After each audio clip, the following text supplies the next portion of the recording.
देशातील शेतकऱ्यांसाठी एक आनंदाची बातमी आहे.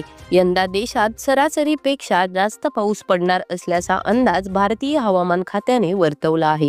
चला तर मग जाणून घेऊयात या वर्षीच्या मान्सून विषयी सविस्तर माहिती.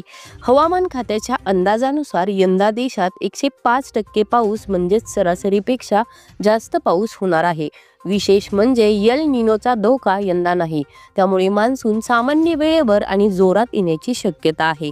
तर पावसाची टक्केवारी नेमकी कशी काढली जाते, तर हवामान विभागाने 5 श्रेणीत पावसाचे प्रमाण मोजले आहे.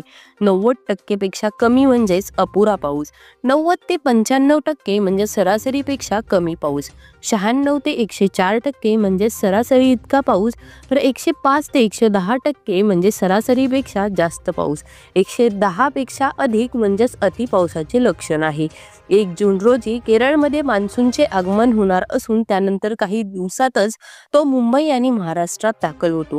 स्कायमॅटच्या अंदाजानुसार देखील यंदा एल निनोचा प्रभाव कमकुवत आहे आणि ला निना देखील संक्षिप्त होणार आहेत. हिंदी महासागरातील परिस्थिती म्हणजेच आयओडी सध्या सकारात्मक आहे. यामुळे मान्सून अधिक बळकट होईल असा अंदाज हवामान तज्ज्ञांचा आहे. विशेष म्हणजे दुसऱ्या टप्प्यात चांगला पाऊस पडेल असं सांगितलं जात आहे. तर शेतकरी बांधवांसाठी आणि पाण्यावर अवलंबून असणाऱ्या भारतासाठी ही एक अत्यंत दिलासादायक बातमी आहे. पावसाच्या या सकारात्मक अंदाजामुळे शेती, जलसाठे आणि दैनंदिन जीवनात नक्कीच सकारात्मक बदल घडतील अशी आशा आहे.